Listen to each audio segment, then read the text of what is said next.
অন্তর্বর্তী সরকারকে সংস্কার সহায়তায় এগিয়ে আসছে বৈশ্বিক দাতা সংস্থাগুলো। আইএমএফ এর পর এবার বিশ্ব ব্যাংক থেকে মিলল মোটা অঙ্কের ঋণ প্রতিশ্রুতি। বৈদেশিক ঋণের প্রাপ্যতা ও ব্যবস্থাপনা নিয়ে আলোচনা করব। এদিকে অস্থিরতা কাটছে না পুঁজিবাজারে। বহু কোম্পানির শেয়ার ক্যাটাগরি অবনমনে সূচকে বড় পতন। এছাড়া অর্থ বাণিজ্যের আরও নানা দিক, বন্দর ও হাটের খবর জানাবো। আপনাদের সাথে পুরো আয়োজনে আছি আমি তানজিম শাফিন। নিউ ইয়র্কে জাতিসংঘ সাধারণ অধিবেশনের সাইড লাইনে বিশ্বব্যাংক প্রেসিডেন্ট অজয় বাঙ্গার সাথে বৈঠক করেছেন প্রধান উপদেষ্টা ডক্টর মোহাম্মদ ইউনুস। এরপরই সামাজিক যোগাযোগ মাধ্যম এক্সে প্রধান উপদেষ্টা জানান, অন্তর্বর্তী সরকারের সংস্কার ভাবনা বাস্তবায়নে সহজ শর্তে $3.5 বিলিয়ন বা $350 কোটি ঋণ দেবে বিশ্বব্যাংক। এই ঋণের বিস্তারিত আমরা একটু দেখে নিতে চাই যে $2 বিলিয়ন হবে একেবারেই নতুন ঋণ, আর $1.5 বিলিয়ন বিদ্যমান কর্মসূচি থেকে পুনর্ব্যবহার করা হবে। এছাড়া বিশ্বব্যাংক ডিজিটালাইজেশন ও তারল্য সংকট উত্তরণের কাজে এই ঋণ ব্যবহার হবে। এছাড়া বিদ্যুৎ, জ্বালানি ও পরিবহন খাত সংস্কারে এই ঋণ ব্যবহার করা হবে বলে জানিয়েছে বিশ্বব্যাংক। এবার একটু দেখে নিতে চাই যে এই ঋণ ব্যতীত বাংলাদেশের যে বৈদেশিক ঋণ রয়েছে তা প্রায় $104 বিলিয়ন। তো সেখানে আরও বেশ কিছু ঋণ যুক্ত হতে যাচ্ছে। আমরা $3 বিলিয়ন আইএমএফ এর ঋণের ঘোষণা পেয়েছে, যেটি তাদের এই যে 4.87-এর মধ্যে $4.7 বিলিয়ন 2026 সাল পর্যন্ত পাওয়ার কথা, সেখানে যুক্ত হতে যাচ্ছে আরও $3 বিলিয়ন। তবে সেটিও কিস্তি আকারে আসবে এবং সেই কিস্তিগুলোর ব্যাপারে বিশদ বৈঠকের জন্য আইএমএফ এর একটি প্রতিনিধি দল এই মুহূর্তে ঢাকায় অবস্থান করছে। সে সম্পর্কে আমাদের হাতে খবর রয়েছে।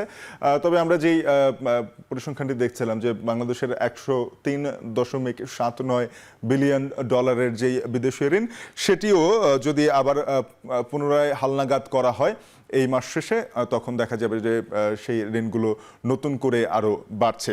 এবারে একটু দেখেন যে বলছিলাম যে আইএমএফ এর একটি প্রতিনিধি দল বাংলাদেশ সফর করছে। বাংলাদেশ ব্যাংক, অর্থ বিভাগ এবং আরও যারা অংশীজন রয়েছেন আর্থিক খাতের, তাদের সঙ্গে আলোচনা করছে। 5 দিন ব্যাপী প্রায় 15টি বৈঠকের কথা রয়েছে আইএমএফ এর প্রতিনিধি দলের। সেখান থেকে তারা শুধুমাত্র ওই যে $3 বিলিয়ন ঋণ সহায়তার প্রতিশ্রুতি সেটিই নয়, পাশাপাশি বিভিন্ন সংস্কার পরামর্শ দিয়েছে। যেমন বাজেটে সামাজিক নিরাপত্তা খাতে বরাদ্দ বাড়ানোর জন্য সুপারিশ করেছে আইএমএফ।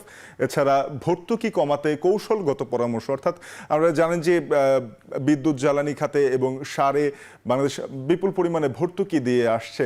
এই ভর্তুকি যাতে দিতে না হয় সেই ধরনের পরামর্শ বা কৌশলগুলো আইএমএফ বাংলাদেশের যে অংশীজনগুলো যারা রয়েছে তাদের সঙ্গে আলোচনার মাধ্যমে নির্ধারণ করছে। এছাড়া ব্যাংক ও রাজস্ব খাতে কারিগরি সহায়তা চেয়েছে অর্থ বিভাগ, অর্থাৎ বাংলাদেশের যে ফাইন্যান্সিয়াল ইউনিট রয়েছে তারা বলছে যে বিশেষ করে রাজস্ব আদায়ের ক্ষেত্রে ডিজিটালাইজেশনের ক্ষেত্রে গুরুত্ব অনেক দিন ধরেই সেটি বোঝা যাচ্ছে।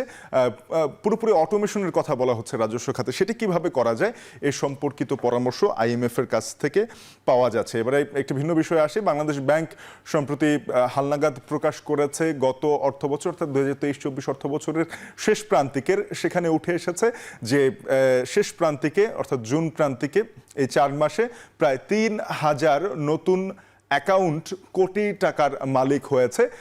যেখানে আমরা পরিসংখ্যানটি যদি একটু দেখে নেই যে মার্চ 2022 সালে বাংলাদেশে মোট কোটিপতি ব্যাংক অ্যাকাউন্টের সংখ্যা ছিল 1,03,000।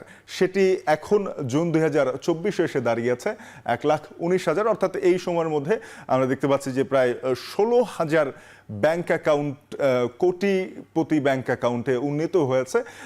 এবং এখানে একটা বড় অংশ রয়েছে যে বাংলাদেশের যেই মোট আমানত ব্যাংকে রয়েছে প্রায় 18 লক্ষ কোটি টাকা, তার মধ্যে 7 লক্ষ কোটি টাকার বেশি রয়েছে যারা কোটিপতি ব্যাংক অ্যাকাউন্টগুলো রয়েছে বা যেসব অ্যাকাউন্টে কোটি টাকার বেশি রয়েছে তাদের হাতে, অর্থাৎ প্রায় 42% মোট আমানতের রয়েছে এই কোটিপতি ব্যাংক অ্যাকাউন্টগুলোর কাছে। এখানে আসলে যতগুলো ব্যাংক অ্যাকাউন্ট ততজনই যে ব্যক্তি এমনটি নয়, অনেক ক্ষেত্রে এক ব্যক্তির একাধিক অ্যাকাউন্ট রয়েছে, আবার অনেক প্রতিষ্ঠানের অ্যাকাউন্ট রয়েছে, সেখানে সরকারি প্রতিষ্ঠানগুলো কিন্তু রয়েছে।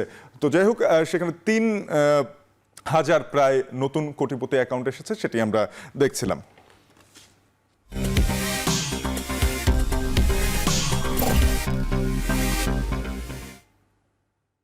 আমরা আজকে পুঁজিবাজারের যেই লেনদেন তার খবরে যাব। জানিয়ে রাখি যে পুঁজিবাজার আজকে 97 পয়েন্টের পতন হয়েছে প্রধান সূচকে। তবে তার আগে জানিয়ে দিই বেশ কিছু আলোচিত ঘটনা যেগুলো কারণে আসলে এই পতনটি মনে করছেন বাজার বিশ্লেষকরা। পুঁজিবাজার তালিকাভুক্ত 28টি কোম্পানিকে নতুন করে জেড ক্যাটাগরিতে নেওয়া হয়েছে। ঢাকা স্টক এক্সচেঞ্জ কর্তৃপক্ষ এই জেড ক্যাটাগরিতে নিয়েছে। বলা হয়েছে যে গত 15 বছর ধরে অনেক কোম্পানি এনলিস্টেড হয়েছে যাদের আসলে উৎপাদন ক্ষমতা যাচাই করা হয়নি, যারা লভ্যাংশ ঘোষণা করছে না নিয়মিত। এ সকল প্রতিষ্ঠানগুলোকে এই বি ক্যাটাগরি এবং এ ক্যাটাগরি থেকে জেড ক্যাটাগরিতে সরিয়ে নেওয়া হয়েছে। এর মধ্যে বি ক্যাটাগরি থেকে 23টি প্রতিষ্ঠানের শেয়ারকে জেড ক্যাটাগরিতে নেওয়া হয়েছে এবং এ ক্যাটাগরি থেকে 5টি প্রতিষ্ঠানকে জেড ক্যাটাগরিতে নেওয়া হয়েছে। এর ফলে যেটি দেখা গেল যে ঢাকা স্টক এক্সচেঞ্জের যেই তালিকাভুক্ত প্রতিষ্ঠানগুলো রয়েছে তার মোটামুটি 21% এখন জেড ক্যাটাগরিতে রয়েছে।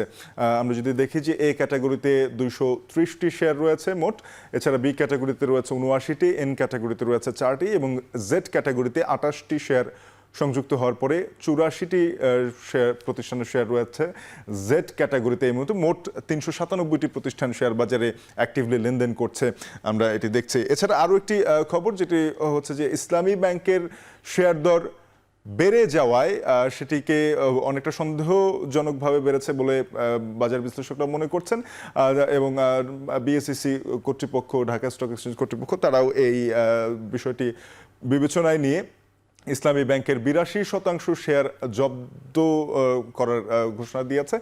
এরপরে সেটি আসলে তদন্তের মাধ্যমে দেখা হবে যে এই তাদের শেয়ার দর বেড়ে যাওয়া কতটুকু যৌক্তিক। যদি যৌক্তিক হয়ে থাকে তাহলে সেক্ষেত্রে তাদের স্বাভাবিক লেনদেনে কোনো ধরনের বাধা থাকবে না।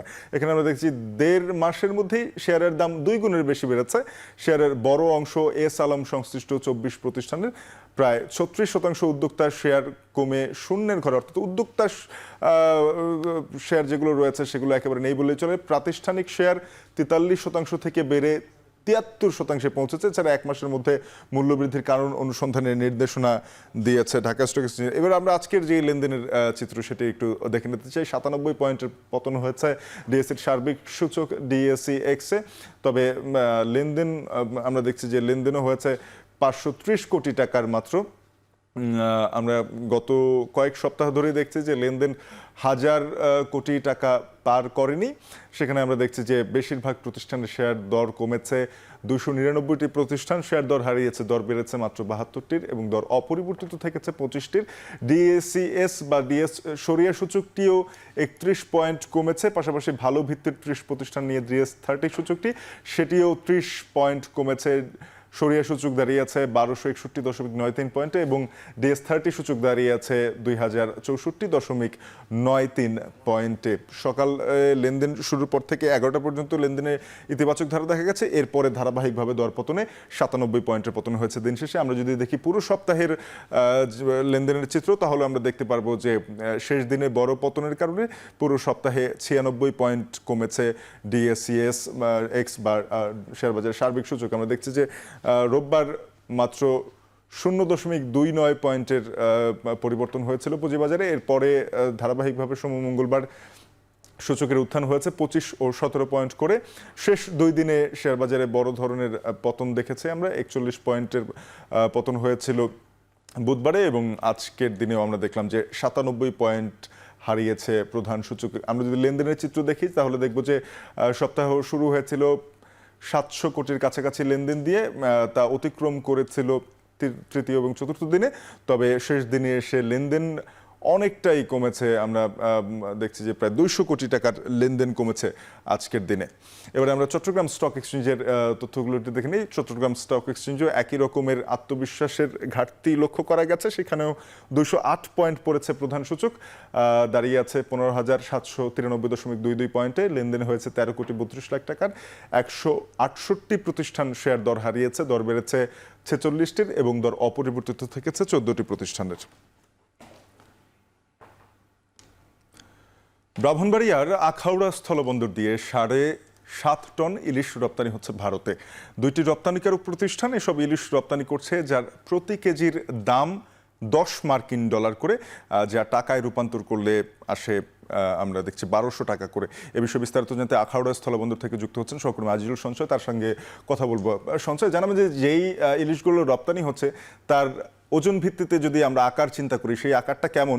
আর বাংলাদেশের বাজারে তো আমরা দেখছি যে 1800 টাকা, 1500 টাকা থেকে 1800 টাকা প্রতি কেজি ইলিশের দাম অন্তত। তো সেখানে 1200 টাকা করে কেজিতে ইলিশ রপ্তানি হচ্ছে, ভারতের বাজারে দাম 4000 রুপি পেরিয়েছে আমরা শুনেছি। কি বলছেন রপ্তানিকারকরা, কি বলছেন? শাফিন, আপনার ঠিক এই প্রশ্নটির উত্তরই আমরা জানার চেষ্টা করেছিলাম। আসলে যারা এখানে রপ্তানি করছেন, এই রপ্তানিকারক প্রতিষ্ঠানে যেসব প্রতিনিধিরা এখানে উপস্থিত আছেন, তাদের কাছে আমরা জানতে চেয়েছিলাম আসলে দেশের বাজারে যেহেতু এত দাম ইলিশ, চড়া দাম ইলিশ বিক্রি হচ্ছে, সেহেতু তারা আসলে 1200 টাকা কেজি দরে কিভাবে তারা ইলিশ দিচ্ছেন। এর প্রেক্ষিতে আসলে তারা যেটি বলছেন যে আসলে এখান দিয়ে যে ইলিশগুলো পাঠানো হচ্ছে সেগুলো 700 থেকে 1000 গ্রাম পর্যন্ত, অর্থাৎ 700 গ্রাম থেকে 1 কেজি ওজনের ইলিশগুলো, এবং এগুলো আসলে তারা পাইকারিতে তারা আসলে কিছুটা কম দামে কিনেছেন বলে তারা আমাদের কাছে দাবি করেছেন। তবে তারপরেও কিন্তু শাফিন, আসলে এখানে কিন্তু একটি প্রশ্ন থেকেই যাচ্ছে আসলে কিভাবে এত 1200 টাকা কেজি দরে কিভাবে তারা ইলিশ বিক্রি করছেন। একটু জেনে রাখি শাফিন, আজকে কিন্তু ব্রাহ্মণবাড়িয়ার বাজারগুলোতে 1 কেজি ওজনের যে ইলিশ সেটি কিন্তু 1600 থেকে 1800 টাকা কেজি বিক্রি হয়েছে। এছাড়া যেই 700 থেকে 800 গ্রাম ওজনের যে ইলিশগুলো সেগুলো কিন্তু প্রায় 1200 থেকে 1400 টাকা পর্যন্ত কিন্তু বিক্রি হয়েছে। তবে শাফিন, জানিয়ে রাখি যে আসলে এখানকার যারা ব্যবসায়ী আছেন তারা যেটি বলছেন যে মোট 4টি প্রতিষ্ঠান এই আখাউড়া স্থলবন্দর দিয়ে প্রায় 200 টন ইলিশ ভারতের রপ্তানির জন্য অনুমোদন পেয়েছে। এর মধ্যে আজকে 2টি প্রতিষ্ঠান ইলিশ মাছ পাঠাচ্ছে। তার মধ্যে বিডিএস কর্পোরেশন, সেটি এই প্রতিষ্ঠানটি পাঠাচ্ছে 3 টন, এবং এছাড়া যে স্বর্ণালী যেই এন্টারপ্রাইজ, তারা পাঠাচ্ছে 4 টন 312 কেজি, অর্থাৎ টোটাল অর্থাৎ সব মিলে কিন্তু প্রায় 7 টন 312 কেজির মতো ইলিশ যাচ্ছে। এবং তারা আশা করছেন যে আসলে যেহেতু আগামী 12 অক্টোবর পর্যন্ত এই বন্দরে ইলিশ মাছ পাঠানো যাবে, সেক্ষেত্রে তারা আসলে আরও অন্তত 50 থেকে 100 টন পর্যন্ত ইলিশ মাছ তারা পাঠাতে পারবেন। শাফিন, আমার কাছে এই ছিল আখাউড়া স্থলবন্দর থেকে ইলিশ রপ্তানি সংক্রান্ত সবশেষ তথ্য। আপনাকে ধন্যবাদ সঞ্চয়। জানাচ্ছিলেন সহকর্মী আজিজুল সঞ্চয়, যুক্ত হয়েছিলেন ব্রাহ্মণবাড়িয়া আখাউড়া স্থলবন্দর থেকে। জানাচ্ছিলেন যে ভারতে 7 টন ইলিশ রপ্তানি হচ্ছে, এছাড়াও আরও 4টি প্রতিষ্ঠান প্রায় 200 টনের মতো ইলিশ রপ্তানি করবে আখাউড়া স্থলবন্দর থেকে। সেই ইলিশের দাম পড়ছে কেজি প্রতি $10 করে রপ্তানি হচ্ছে, অর্থাৎ আমরা যদি বাংলাদেশি টাকায় চিন্তা করি সেটি 1200 টাকা ধরে, যেটি নিয়ে আসলে প্রশ্ন তুলছেন বাংলাদেশের ভোক্তারা, সেটি জানাচ্ছিলেন আমাদের সহকর্মী আজিজুল সঞ্চয়। ভারতে ইলিশ রপ্তানির খবরের পর থেকে ভোলার মাছঘাটে ইলিশের দাম বেড়েছে, সপ্তাহ ব্যবধানে কেজি প্রতি দাম বেড়েছে 300 থেকে 350 টাকা পর্যন্ত। তুলাতুলি মাছঘাট থেকে এ বিষয়ে আমাদেরকে বিস্তারিত জানিয়েছেন সহকর্মী ইমতিয়াজুর রহমান। মাছ রপ্তানির খবরে কিন্তু ভোলার প্রতিটি মাছঘাটে কিন্তু মাছের দাম তুলনামূলকভাবে 300 থেকে 350 টাকা পর্যন্ত কেজি প্রতি বৃদ্ধি পাওয়ার খবর কিন্তু আমরা পেয়েছি। আমি রয়েছি ভোলার তুলাতুলি মাছঘাটে। এই ঘাটে আজকে 1 কেজি ওজনের ইলিশ মাছ বিক্রি হচ্ছে 1800 থেকে 1900 টাকা কেজি দরে। এছাড়াও 700 থেকে 800 গ্রামের যে ইলিশ মাছ রয়েছে তা বিক্রি হচ্ছে 1600 থেকে 1700 টাকা কেজি দরে। এই যখনই নদীর মাছের সরবরাহ স্বাভাবিক ছিল রয়েছে, তখন কিন্তু এই ভোলার যে খুচরা ক্রেতারা আছে তারা ঘাটে এসেছে মাছ কেনার জন্য, কিন্তু ইলিশের দাম ঊর্ধ্বমুখীর কারণে তারা একরকম হতাশা প্রকাশ করেছেন। তাদের সাথে আমি কথা বলেছিলাম, তারা জানিয়েছেন যে আগামী 13ই অক্টোবর থেকে কিন্তু 22 দিনের মা ইলিশ সংরক্ষণের নিষেধাজ্ঞা রয়েছে ভোলার মেঘনা তেঁতুলিয়াশার সাগর মোহনায়। এই নিষেধাজ্ঞার আগ মুহূর্তে তারা মাছ কিনে নিয়ে বাড়িতে নিয়ে যাওয়ার জন্য কিন্তু এসেছিলেন, কিন্তু মাছের দাম ঊর্ধ্বমুখী থাকার কারণে তারা অনেকাংশই অস্বস্তি প্রকাশ করেছেন। তো এই ছিল আমার কাছে ভোলার তুলাতুলি মাছ বাজার থেকে ইলিশের দরদামের সর্বোচ্চ তথ্য।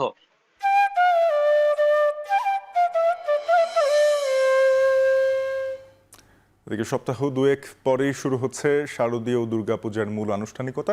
এ উপলক্ষে নওগাঁয় প্রতিমা তৈরিতে ব্যস্ত সময় পার করছেন কারিগররা। এবছর জেলায় 754টি মণ্ডপে পূজা উদযাপন হবে, এ বিষয়ে বিস্তারিত জানিয়েছেন সহকর্মী আব্বাস আলী। 2 সপ্তাহ পর সনাতন ধর্মাবলম্বীদের সবচেয়ে বড় ধর্মীয় উৎসব দুর্গাপূজা শুরু হতে যাচ্ছে। তবে তার আগেই যারা প্রতিমা কারিগর রয়েছেন তাদের অনেকটা ব্যস্ত সময় পার করতে হচ্ছে। তারা নাওয়া খাওয়া ভুলে দিনরাত পরিশ্রম করে এইসব প্রতিমাগুলো তৈরি করছেন। আমরা দেখেছি যে কোথাও কোথাও প্রতিমার যে কাঠামোগুলো রয়েছে সেগুলো নির্মাণ করা হচ্ছে, আবার কোথাও প্রতিমাগুলোতে মাটির প্রলেপ দেওয়া হচ্ছে।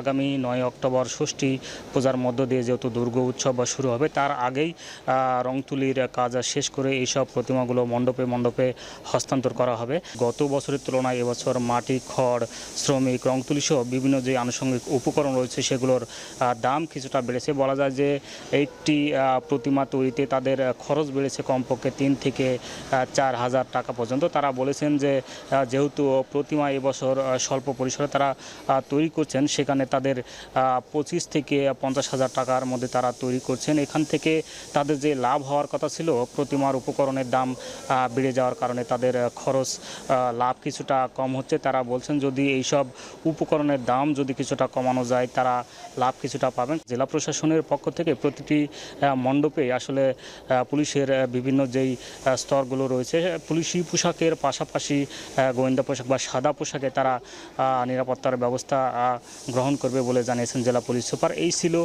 দুর্গাপূজার প্রস্তুতি নিয়ে সবশেষ। শেষ করছি এই সপ্তাহের ভাগশেষ। এখন টেলিভিশনের ওয়েবসাইট দেখতে ভিজিট করুন www.ekhon.tv। যুক্ত থাকুন আমাদের ফেসবুকে facebook.com/tv.ekhon, আর ইউটিউবে সরাসরি দেখুন youtube.com/c/ekhon tv।